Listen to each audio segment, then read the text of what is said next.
श्रीमद् भगवद गीता अध्याय 13। श्री भगवान बोले, हे अर्जुन, यह शरीर क्षेत्र इस नाम से कहा जाता है। क्षेत्र जैसे खेत में जैसे हम बीज बोते हैं, तो ऐसे ही शरीर द्वारा जो कर्म करते हैं, खेत में बीज बोने से फल निकलता है, ऐसे ही शरीर द्वारा कर्म होने से उसका फल निकलता है। तो यह शरीर क्षेत्र इस नाम से कहा जाता है, और इसको जो जानता है उसको क्षेत्रज्ञ यानी आत्मा इस नाम से उनके तत्व को जानने वाले ज्ञानी जन कहते हैं। हे अर्जुन, तू सब क्षेत्रों में क्षेत्रज्ञ अर्थात जीवात्मा मुझे ही जान, और क्षेत्रज्ञ को अर्थात विकार सहित प्रकृति का और पुरुष का जो तत्व से जानना है वह ज्ञान है, ऐसा मेरा मत है। जब हम शरीर और आत्मा का विभाग ठीक प्रकार से जानते हैं तो उसको ज्ञान कहते हैं, उस जानने को ज्ञान कहते हैं। वह क्षेत्र जो और जैसा है तथा जिन विकारों वाला है और जिस कारण से जो हुआ है, तथा वह क्षेत्रज्ञ जो और जिस प्रभाव वाला है, वह सब संक्षेप में मुझसे सुन। यह क्षेत्र और क्षेत्रज्ञ का तत्व ऋषियों द्वारा बहुत प्रकार से कहा गया है और विविध मंत्रों द्वारा भी विभाग पूर्वक कहा गया है, तथा भली भांति निश्चय किए हुए युक्त युक्त ब्रह्म सूत्र के पदों द्वारा भी कहा गया है। ब्रह्म सूत्र पुस्तक में आत्मा और शरीर का अलग अलग विभाग जानने के बारे में ज्ञान बताया है। भगवान कह रहे हैं, तुम उसको मेरे से शॉर्ट में सुनो। पंच महाभूत पृथ्वी जल अग्नि वायु आकाश, अहंकार, बुद्धि और मूल प्रकृति भी, तथा 10 इंद्रियां, एक मन और 5 इंद्रियों के विषय अर्थात शब्द, स्पर्श, रूप, रस और गंध, तथा इच्छा, द्वेष, सुख, दुख, स्थूल देह का पिंड, चेतना और धरती, इस प्रकार विकारों के सहित यह क्षेत्र संक्षेप में कहा गया। अब शरीर कैसे बना है, भगवान उसका डिटेल बता रहे हैं। 5 महाभूत, एक उसमें मैंपन, आत्मा जब प्रवेश करता है शरीर में तो ये मैंपन उसके साथ झट से जुड़ जाता है तो आत्मा निराकार, कहने लगता है मैं शरीर हूं। बुद्धि, निश्चय करने की शक्ति को बुद्धि कहते हैं। मूल प्रकृति एक अपना बेसिक नेचर होता है जो बदलता नहीं है। जब से जन्म लेता है बच्चा और लास्ट तक बेसिक नेचर नहीं बदलता, बाकी थोड़ा बदल जाता है स्वभाव, बाहर का थोड़ा थोड़ा स्वभाव बदलता है ज्ञान में आने के बाद या वातावरण के हिसाब से, परंतु बेसिक नेचर नहीं बदलता है। 10 इंद्रियां, एक मन, 5 इंद्रियों के विषय, इच्छा, द्वेष का भाव ये मन में रहता है, सुख, दुख, स्थूल देह का पिंड, ये जो देखने में आते हैं सब शरीर, चेतना, इनमें एक चेतना है, एक एनर्जी है, और धरती, इस प्रकार विकारों के सहित यह क्षेत्र संक्षेप में कहा गया। आगे भगवान और ज्ञान बता रहे हैं। श्रेष्ठता के अभिमान का अभाव यानी अहंकार का न होना, दंभाचरण का अभाव, दिखावा न होना। दिखावा क्या है, शरीर का दिखावा करता है आदमी, मैं बलवान हूं, मैं बड़ा हूं, मैं ये हूं, मैं वो हूं, ये सब दंभाचरण है, दिखावा है। किसी भी प्राणी को किसी प्रकार भी न सताना, जैसे मैं आत्मा हूं वैसी सब आत्मा ही है, तो किसी को सताना नहीं चाहिए दिल दुखाना किसी का भला न कर सके तो कोई बात नहीं, किसी का बुरा न करे। क्षमा भाव, कोई अगर किसी प्रकार अपराध कर देवे तो उसको क्षमा कर दे, फॉरगिव एंड फॉरगेट।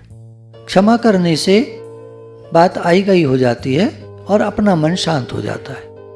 मन वाणी आदि की सरलता, मन और वचन सरल हों। श्रद्धा भक्ति सहित गुरु की सेवा श्रद्धा और भक्ति के साथ गुरु जी की सेवा करें, क्योंकि गुरु जी से ही हमको सारा ज्ञान मिलता है। गुरु न होते जगत में तो जल मरता संसार। कबीरा कोठे चढ़कर देखिया घर घर लागी आग, बिना आग जल रहा संसार। कबीरदास जी ने भी, राबिया ने भी, संतों ने ऐसे वचन लिखे हैं कि जब हमने अपने छत पर चढ़कर देखा चारों तरफ, तो बिना आग के संसार जल रहा है।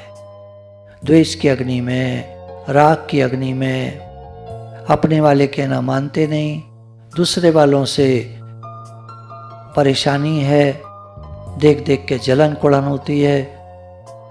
तो ये सब हमारी तपन को, ताप को दूर करते हैं गुरु जी।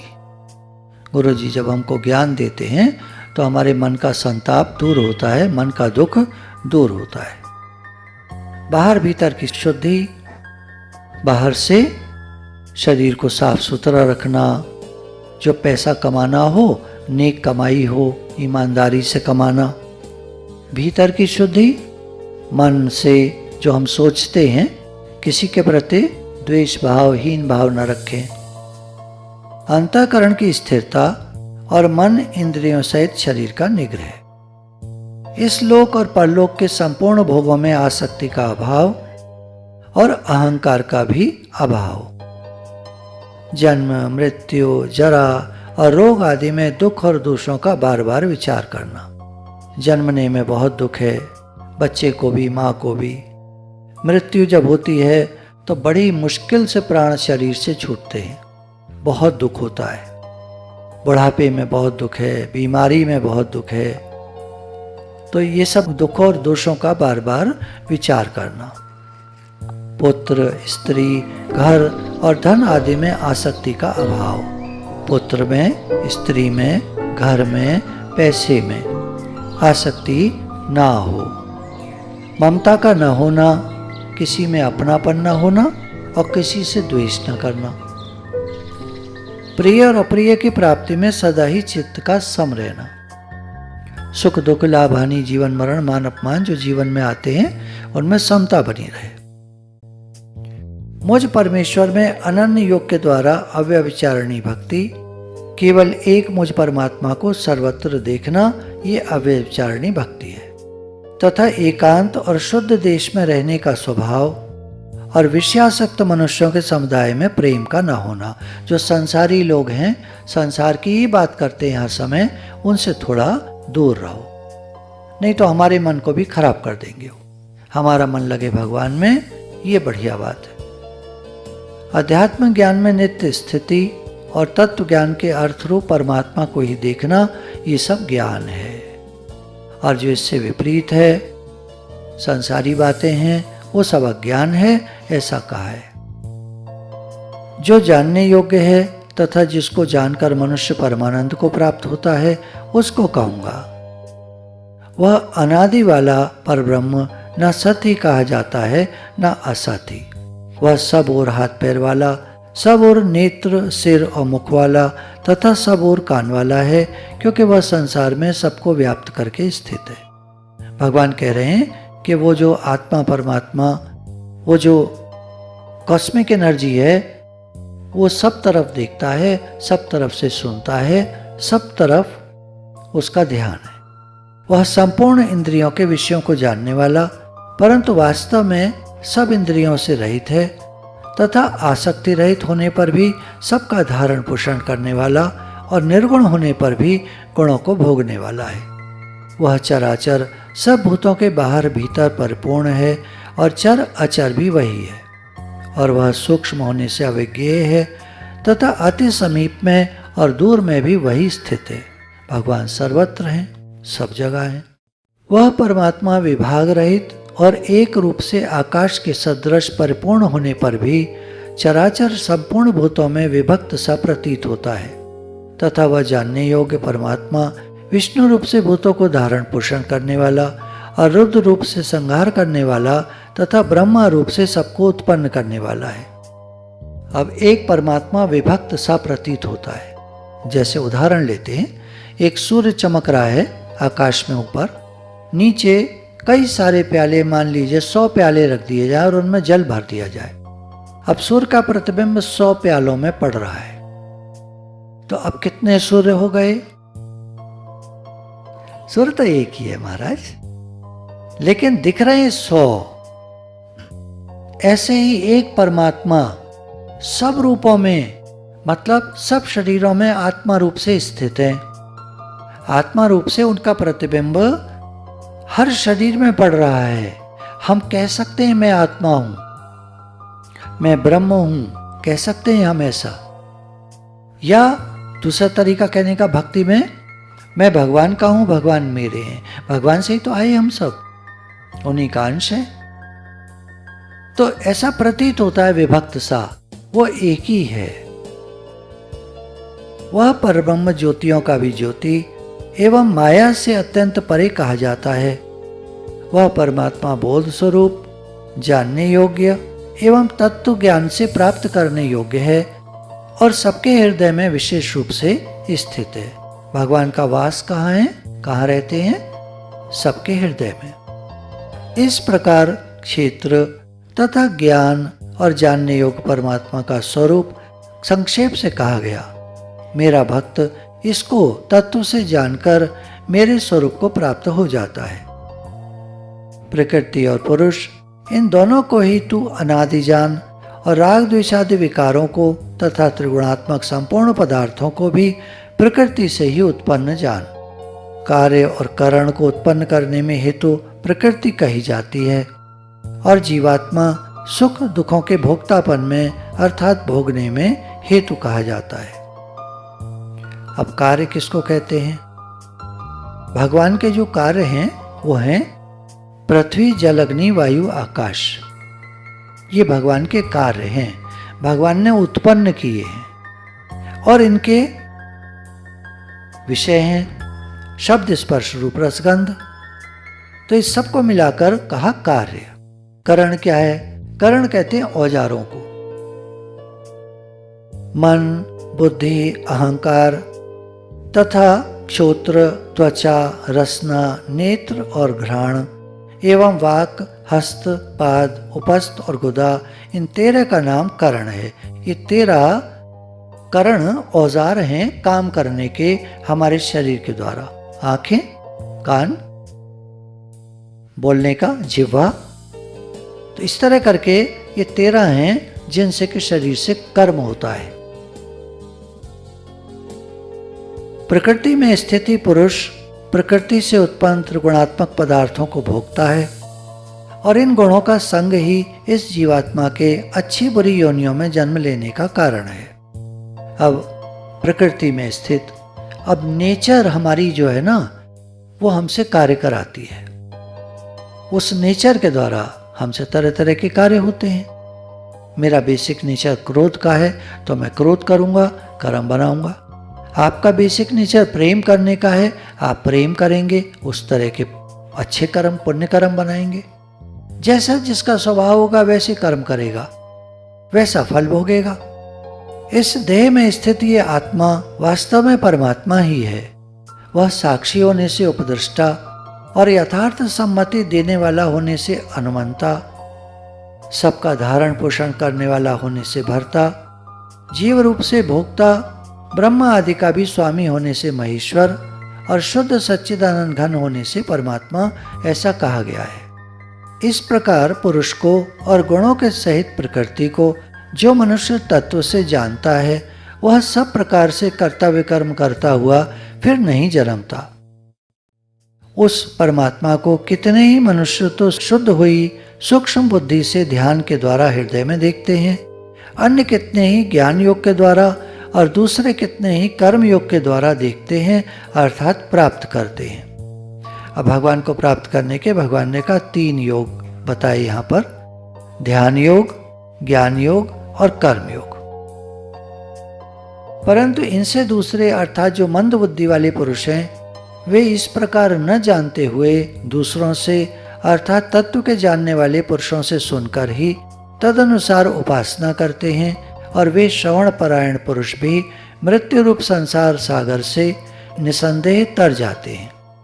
अब हम लोग जो थोड़ा कम बुद्धि वाले लोग हैं, वो हम संतों से, गुरुजनों से भगवान के बारे में सुनते हैं और सुन करके इस मृत्यु रूप संसार सागर को पार कर जाते हैं। हे अर्जुन, यावन मात्र जितने भी स्थावर जंगम प्राणी उत्पन्न होते हैं, उन सब को तू क्षेत्र और क्षेत्रज्ञ के संयोग से ही उत्पन्न जान। जो भी तुमको दिख रहा है अर्जुन, ये स्थूल देह का पिंड, ये शरीर और उसमें आत्मा, इससे ये प्राणी बनते हैं और ये सब कर्म करते हैं। जो पुरुष नष्ट होते हुए सब चराचर भूतों में परमेश्वर को नाश रहित और समभाव से स्थित देखता है, वही यथार्थ देखता है। क्योंकि जो पुरुष सब में समभाव से स्थित परमात्मा को समान देखता हुआ अपने द्वारा अपने को नष्ट नहीं करता, वह परम गति को प्राप्त होता है। अब भगवान कह रहे हैं, यदि तुम मुक्त होना चाहते हो तो फिर ऐसा करो, सर्वत्र मेरे को देखो। और जो पुरुष संपूर्ण कर्मों को सब प्रकार से प्रकृति के द्वारा ही किए जाते हुए देखता है और आत्मा को अकर्ता देखता है, वही यथार्थ देखता है। जिस क्षण यह पुरुष भूतों के पृथक पृथक भाव को एक परमात्मा में स्थित तथा उस परमात्मा से ही संपूर्ण भूतों का विस्तार देखता है, उसी क्षण वह सच्चिदानंद घन ब्रह्म को प्राप्त हो जाता है। जैसे ही हम ये देखना शुरू करते हैं कि सर्वत्र भगवान है, इसका सरल तरीका क्या है? ऐसे भगवान दिखता नहीं है। सरल तरीका है, जो कर्म हम शरीर से करते हैं भगवान आपके लिए करते हैं। घर आपका है, परिवार आपका है, फैक्ट्री, दुकान, मकान, जमीन, जायदाद, कारोबार सब आपका है। हम तो एक मैनेजर की तरह कार्य करते हैं, आपके लिए करते हैं, आपका कार्य है। ये संसार आपका है, दुनिया आपकी है। जो हमको लोग मिले हैं ये सब आपने दिए हैं, आप इनकी सेवा कराते हो, हमारे बस का कहाँ है। एक बाबा जी हैं बरसाना के इलाके में, उनके जो क्षेत्र है उसमें 55,000 गौएं हैं, 55,000 गौएं, गाय। तो उनसे पूछा गया, अखबार वालों ने पूछा कि आपके यहाँ 55,000 गायें हैं, आप कैसे पालते हैं? आपको पद्मश्री अवार्ड मिला है अभी सरकार की तरफ से, इतना बड़ा सम्मान मिला है, तो आप कैसे कर पाते हैं? उन्होंने कहा, मेरी सामर्थ्य नहीं है, मैं तो एक गाय नहीं पाल सकता, ये तो भगवान पालते हैं, भगवान कराते हैं। तो अब वो बाबा जी हैं, वो कह सकते हैं, है ना, क्योंकि उनका ना घर, ना परिवार, ना आश्रम उनका, वो तो एक तरह से मैनेजर हैं, वहाँ के संभाल रहे हैं। हमारे तो घर हैं, परिवार हैं, बीवी बच्चे वाले लोग हैं हम। क्यों? यही फर्क पड़ जाता है बस। संभाल वो भी रहे हैं, संभाल हम भी रहे हैं। वो 55,000 गौएं पाल रहे हैं, हम एक तो पाल लें।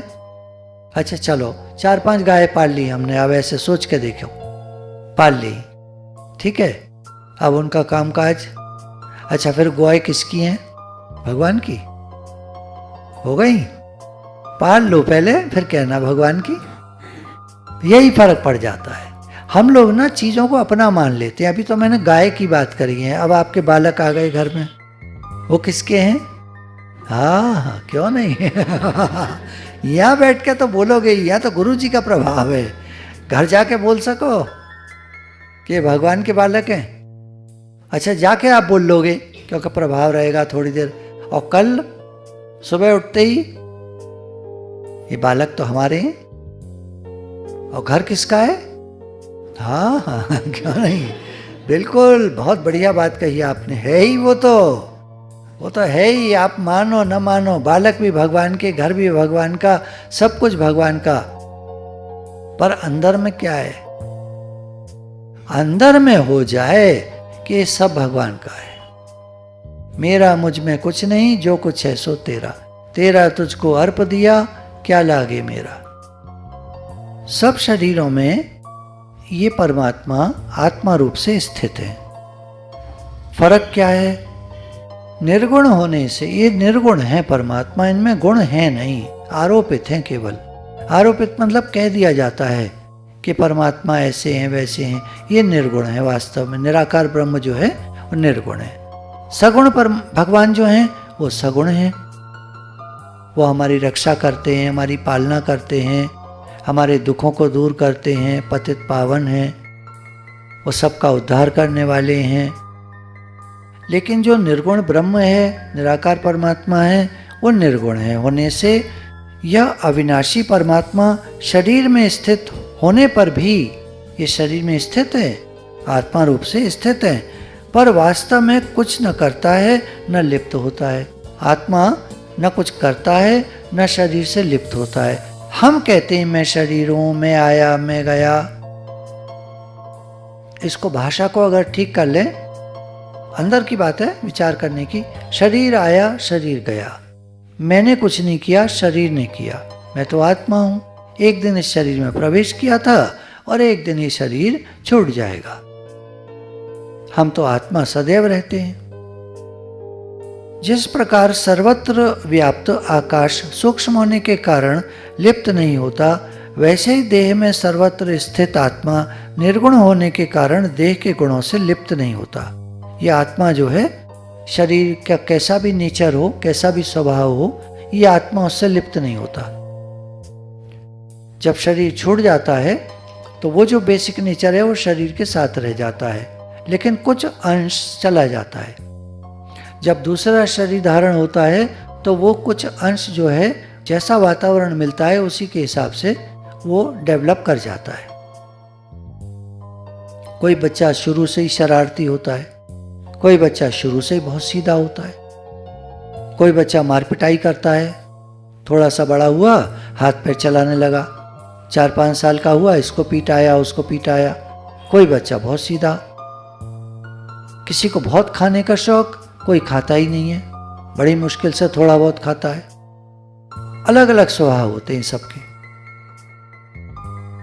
जिस प्रकार एक ही सूर्य इस संपूर्ण पृथ्वी को प्रकाशित करता है, उसी प्रकार एक ही आत्मा संपूर्ण क्षेत्र को प्रकाशित करता है। जैसे एक सूर्य जब चमकता है तो सारी धरती पर प्रकाश पड़ता है, ऐसे एक ही आत्मा परमात्मा संपूर्ण क्षेत्र को, सारे शरीरों को प्रकाशित कर रहे हैं। जैसे एक सूर्य का प्रतिबिंब 100 प्यालों में एक साथ पड़ रहा है, वो 100 दिखते हैं, होते एक ही हैं। घड़े का आकाश देखिए, अलग अलग दिखाई दे रहा है, लेकिन घड़ा फोड़ दीजिए तो महाआकाश एक ही है। इस प्रकार क्षेत्र क्षेत्रज्ञ के विभेद को तथा कार्य सहित प्रकृति से मुक्त होने को जो पुरुष ज्ञानेत्रों द्वारा तत्व से जानते हैं, वे महात्मा जन परम ब्रह्म परमात्मा को प्राप्त हो जाते हैं। गुरु भगवान के शुक्राने।